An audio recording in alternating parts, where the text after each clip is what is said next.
Hi hello friends, ഇന്നേ റവ കൊണ്ട് ഒരു തെരളി പുഴുങ്ങുന്ന വീഡിയോ ആയിട്ടാണ് ഞാൻ വന്നിരിക്കുന്നത് കേട്ടോ. അപ്പോൾ വീഡിയോയിലേക്ക് പോകാം.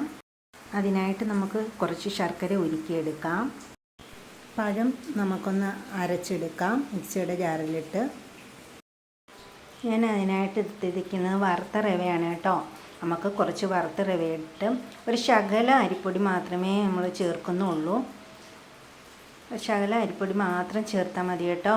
അപ്പോൾ അതിനുശേഷം ഞാൻ റവയെല്ലാം ബാക്കിയും കൂടെ ഉള്ളത് ഇട്ടു. ഇനി അരച്ചുകൊണ്ട് വന്ന പഴവും നമുക്കതിലേക്ക് ഇട്ടതിന് ശേഷം ആവശ്യത്തിന് നമ്മൾ ശർക്കര ഉരുക്കിയത് ഒഴിച്ച് നമുക്കൊന്ന് മിക്സ് ചെയ്തെടുക്കാം.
അങ്ങനെ നമ്മുടെ തെരളിയെല്ലാം നന്നായിട്ട് വെന്ത് വന്നിട്ടുണ്ട് കേട്ടോ.